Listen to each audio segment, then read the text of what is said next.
नमस्कार। मैं हूं सुकेश श्रीवास्तव और आप देख रहे हैं मेरा यूट्यूब चैनल अगल बगल।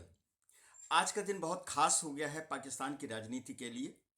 वैसे तो पाकिस्तान में हर दिन खबरों की इतनी भरमार रहती है कि कोई कमी नहीं होती खबरों की और उनकी एनालिसिस की। लेकिन आज का दिन बहुत खास हो गया है क्योंकि 2 मई के लिए पाकिस्तान की सुप्रीम कोर्ट के जज चीफ जस्टिस उमर अता बंदियाल ने फिक्स कर रखा है कि वो सुनवाई करेंगे उस बात पे कि या तो वहाँ की राजनीतिक पार्टियां आपस में समझौता करके चुनाव के लिए कोई एक दिन तय कर लें और या फिर वह 14 मई को चुनाव की तिथि डिक्लेयर कर देंगे, घोषित कर देंगे। आज 1 मई है और कल इस पर सुनवाई होनी है। तो आज 1 मई का दिन सभी गतिविधियों के लिए, सभी पार्टियों की गतिविधियों के लिए बड़ा खास हो गया है। लेकिन यह सब इतना आसान नहीं है।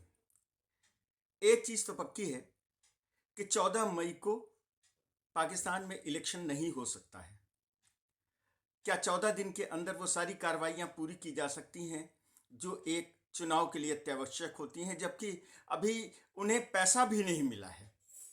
21 अरब रुपए चुनाव आयोग ने वहां के मांगा है इलेक्शन के लिए और सरकार ने इसको देने से मना कर दिया है और ये मामला कोर्ट में चल रहा है। क्या होता है? चीफ जस्टिस उमर अता बंदियाल हाथ में कोड़ा लिए हुए वहां के शासक दल, सत्ताधारी दल के पीछे पड़े हुए हैं कि ये पैसा तुरंत दे दो और वो कह रहे हैं कि चाहे जो कुछ भी हो जाए, चाहे हमारे विरुद्ध कंटेम्प्ट ऑफ कोर्ट का मुकदमा क्यों ना चल जाए और उसकी सजा क्यों ना मिल जाए, हम ये पैसा नहीं देंगे।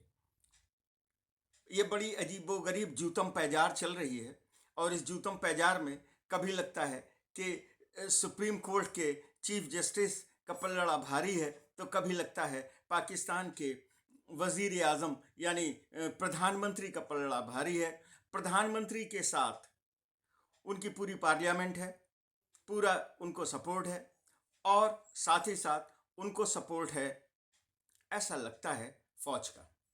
फौज के सरबरा, फौज के चीफ बार बार ये कह रहे हैं कि हम संविधान के साथ हैं। संविधान का मतलब होता है पार्लियामेंट और पार्लियामेंट के लिए गए निर्णय में हम उनके साथ हैं। इसका मतलब ये है कि पार्लियामेंट ने निर्णय लिया है कि हम 21 अरब रुपए नहीं देंगे इस चुनाव के लिए, तो वो उनके साथ हैं। और आप जानते हैं कि पाकिस्तान में तो वही होता है जो फौज चाहती है और होगा भी वही जो फौज चाहती है। लोगों का तो यहाँ तक कहना है कि ये सारी कार्रवाई जो हो रही है इसके पीछे फौज की ही दिए गए दिशा निर्देश हैं।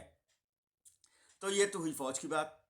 दूसरी चीज, वहाँ का जो एक सबसे बड़ा जमूरा है इमरान खान, वो इमरान खान के आवास पर भी, घर पर भी गतिविधियां बड़ी जोरों से हैं। वो लगातार रुपया इकट्ठा कर रहा है। पहले वो एक लिस्ट कैंडिडेट्स की जारी कर देता है और सुना गया है कि उसमें 1 करोड़ से 2 करोड़ रुपए तक वो ले रहा है। उसके बाद उनमें से कुछ लोगों के कैंडिडेचर वो कैंसिल कर देता है। नए लोगों को 2 करोड़ से 3 करोड़ के बीच में लेकर के फिर उनको टिकट दे देता है। और मज़े की बात यह है कि इस सारे लेन देन की बातें जो हैं वो टेलीफोन पर होती हैं और ये टेलीफोन के ऑडियो लीक्स जो है वो खुल गए हैं। लेकिन बेशर्मी की कोई सीमा नहीं होती। शर्म की सीमा होती है, बेशर्मी की कोई सीमा नहीं होती है। और पाकिस्तान में शायद ही कोई व्यक्ति ऐसा हो, व्यक्ति से मेरा मतलब पाकिस्तान के आम आदमी से नहीं है। आम आदमी तो बेचारा अपने घर में टकटकी लगाए टुकुर टुकुर इन सब के इन नाटकों को देख रहा है। जिसके पास जरा सा भी पावर है, जरा सा भी पैसा है, वह व्यक्ति बेशर्मी की सारी हदों को पार कर जाने के लिए तैयार बैठा हुआ है और बेशर्मी की नई नई हदें बना रहा है। तो पुराने जो चीफ जस्टिस थे, मशहूर मारूफ साकिब साहब, उनके लड़के ने का वीडियो जो है वो सामने आ गया है और इस वीडियो में खुले आम पैसा लेकर के कैंडिडेचर देना यह स्पष्ट हो गया है। लेकिन इस पर किसी को कोई हिचक नहीं है, कोई शर्म नहीं है, कोई लिहाज नहीं है, बल्कि उनका ये कहना ये है कि पता तो ये लगाया जाना चाहिए कि ये वीडियो और ऑडियो लीक जो है वो कौन निकाल रहा है। इस बात का पता नहीं लगाना चाहिए कि जो पैसों का लेन देन हो रहा है वो सत्य है या झूठ है, बल्कि पता ये लगाना चाहिए कि कौन इन ऑडियो लीक को जो है वो लीक कर रहा है और उसको सजा दी जानी चाहिए। साथ ही साथ तीसरी मुख्य खबर यह भी है पाकिस्तान में कि लंदन में बैठे हुए नवाज शरीफ ने साफ साफ ये कह दिया है कि इमरान खान से तारीख पर तब तक कोई बात नहीं की जाएगी जब तक कि वो इस बात पर तैयार ना हो जाएं कि यह इलेक्शन 25 सितंबर के बाद किए जाएंगे। ये आखिर मामला क्या है कि कोई लगा हुआ है कि 14 मई को, कोई लगा हुआ है 25 सितंबर को कि इसके पहले चुनाव नहीं होंगे और इसके बाद चुनाव नहीं होंगे। ये सब चक्कर क्या है? जी हाँ, इसका चक्कर है। मैं आज आपको बताता हूँ कि दरअसल वहाँ के जो प्रेसिडेंट हैं वो रिटायर हो रहे हैं सितंबर के महीने में 9-10 तारीख में, और वहाँ के जो चीफ जस्टिस हैं सुप्रीम कोर्ट के वो रिटायर हो रहे हैं 15 या 16 तारीख में सितंबर की। ये दोनों निहायत ही बेशर्मी के साथ, निहायत ही खुले तरीके से इमरान खान को सपोर्ट कर रहे हैं। उनका एक ही उद्देश्य है कि अगर इमरान खान की सरकार उनके अपने पद पर बने रहते हुए आ जाती है तो इमरान खान इसका धन्यवाद ज्ञापन करेंगे और अलवी साहब को, जो प्रेसिडेंट हैं, उनको किसी और ऊंचे ओहदे पर, वैसे प्रेसिडेंट से ऊंचा ओहदा कोई होता नहीं, लेकिन ऊंचा ओहदा वो होता है जिसमें ज़्यादा से ज़्यादा कमाई की जा सके, ज़्यादा से ज़्यादा अपने ऊपर लगाए गए आरोपों और मुकदमों को खारिज कराया जा सके, वो सबसे बड़ा पद होता है। तो उनकी तमन्ना ये है कि उनको अभी सत्ता से और पावर से अलग ना किया जाए और उनको कहीं फिट कर दिया जाए। साथ ही साथ चीफ जस्टिस उमर अदा बंदियाल साहब की ये इच्छा है कि उनके रिटायरमेंट की डेट से पहले ही एक अध्यादेश ला करके, ऑर्डिनेंस ला करके, या तो 5 साल के लिए उनकी समय सीमा बढ़ा दी जाए, और या तो फिर अलवी साहब जब प्रेसिडेंट पद से हटें तो उनको प्रेसिडेंट बना दिया जाए। और यह बात नवाज शरीफ, शहबाज शरीफ और जो इस समय सत्ता में पार्टियां हैं उनको बड़ी अच्छी तरीके से मालूम है, और वो ये चाहते हैं कि उनके हट जाने के बाद ही चुनाव कराया जाए। देखिए क्या है कि अगर ये रहे और चुनाव हुआ तो हर तरीके की धांधली करेंगे और ये हर चीज से आंखें मूंद लेंगे। अगर फौज ने इंटरफियर नहीं किया तो फौज की एक घुड़की के बाद सब अपने अपने बिलों में बैठ जाते हैं, उसके बाद किसी की बोली नहीं निकलती है। लेकिन फौज अभी माहौल देख रही है और फौज ये अंततः वो निर्णय लेगी। फौज के सामने बहुत सी चीजें हैं।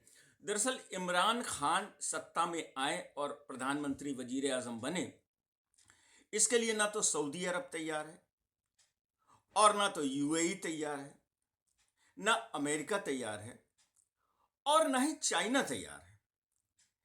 यही 4 देश हैं जो कि पाकिस्तान की राजनीति में सबसे महत्वपूर्ण हिस्सा अदा करते हैं। इमरान खान एक ऐसा झक्की पागल बड़बोला है जिसने कि अपने सिर्फ बोलने से इन सारे देशों को नाराज कर रखा है। तो फौज ये चाहती है कि उसकी भी रोजी रोटी बनी रहे, उसकी भी कमाई बनी रहे, और जब तक इन देशों से पैसा नहीं आएगा तब तक फौज की कमाई कैसे होगी? क्योंकि फौज का हमेशा ये कहना है कि उसके ऊपर हिंदुस्तान से आक्रमण होने का, अटैक होने का बहुत बड़ा खतरा है, और इसके लिए उसको बड़े बड़े हथियार खरीदने जरूरी हैं, और जब हथियार खरीदे जाएंगे तभी ना उनकी जेब में पैसा जाएगा। तो बड़ी इंटरेस्टिंग स्टेज है पाकिस्तान की। मैंने कहा कि ये चीज़ जो है वो आपसे शेयर की जाए। इसके अलावा कुछ चटपटी खबरें हैं, बड़ी अच्छी अच्छी खबरें हैं। अपने इस वीडियो के अंत में मैं हमेशा आपको दो चार ऐसी खबरें दूंगा जिसे सुनकर आपके चेहरे पर मुस्कुराहट आ जाए। जिसमें से पहली खबर तो ये है कि भारत का oil export to Europe Saudi Arab से ज़्यादा हो गया है।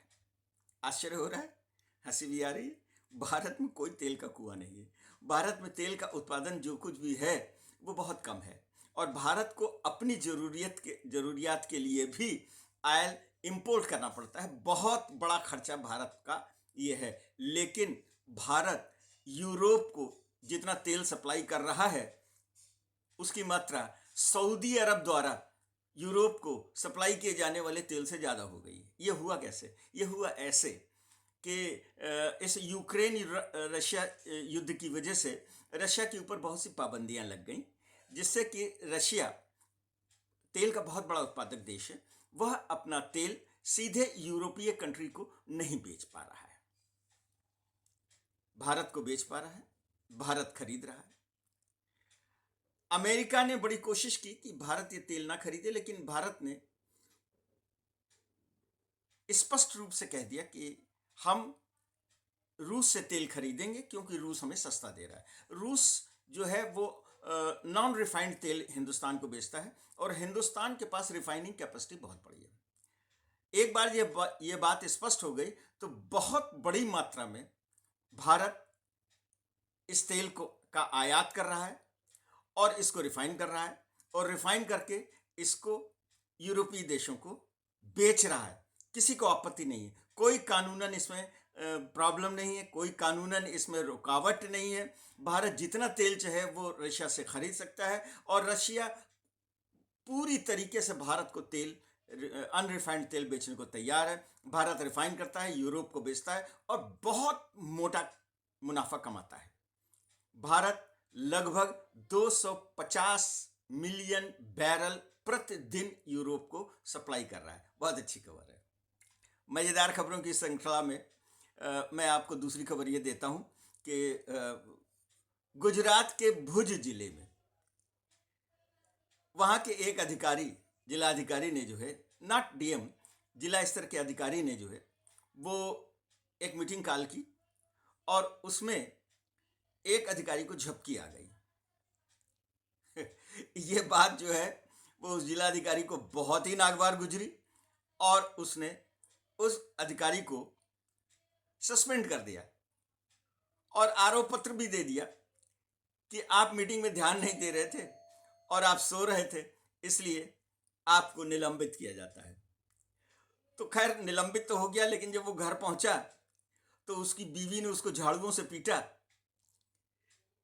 कि घर में तो सोते रहते ही हो, ऑफिस में भी जाकर सोते हो, मीटिंग में भी जाकर के सोते हो। तो उस अधिकारी ने चीखते हुए कहा कि घर में सुकून से सोने को अगर मिल जाता तो ऑफिस में कौन बंदा जाकर के सोता। सही बात है। और आखिरी खबर आपको यह देता हूं कि हमारे हरदिल अजीज सलमान खान ने कुछ तय किया है। उन्होंने तय किया है कि अब वो किसी बच्चे के बाप बनेंगे। शादी की बात नहीं कही उन्होंने कहा कि अब हम बच्चे के बाप बनेंगे। किसी पत्रकार ने उनसे कहीं पूछा कि आपका अपने विवाह के बारे में क्या ख्याल है, तो उन्होंने कहा अभी मैं विवाह के बारे में नहीं सोच रहा हूँ, अभी तो मैं बच्चे का पिता बनने के बारे में सोच रहा हूँ। उल्टी गंगा बह रही है, समय इतना बढ़िया हो गया है कि जो बात बाद में होनी है वो बात पहले हो जाए और जो पहले होनी है वो बाद में हो जाए। तो उस पत्रकार ने पूछा कि देखिए, जिस तरीके से करण जौहर ने विवाह नहीं किया लेकिन उसके बाद भी वो 2 बच्चों के पिता बने हैं, तो अब तो ये गैरकानूनी हो गया है। अब हिंदुस्तान में इस तरीके से पिता नहीं बना जा सकता, तो आप क्या करेंगे? तो उन्होंने कहा हाँ, मैं भी उसी तरीके से सोच रहा था, लेकिन मैं देखता हूँ कि मैं किस तरीके से कर सकता हूँ, लेकिन मैं बच्चों का पिता बनने की कोशिश करूँगा और विवाह के बारे में बाद में सोच लूँगा। हमारे सलमान भाई 60 साल की उम्र में सठिया गए हैं और उन्हें जो है वो अक्ल भी आ गई है 60 साल की उम्र में, अभी 60 साल शायद नहीं हुआ है उनको, 60 साल से कम ही है, कुछ कम होंगे। लेकिन अब उनको ये बच्चों का और परिवार का महत्व समझ में आ रहा है। भगवान करे उन्हें सद्बुद्धि आ जाए, कोई ऐसी बहुत ज़्यादा उम्र नहीं हुई है, जल्दी ही वो विवाह करें और उसके बाद पिता तो बन ही जाएंगे। तो चलिए आज का ये वीडियो यहीं समाप्त करते हैं। Thank you very much.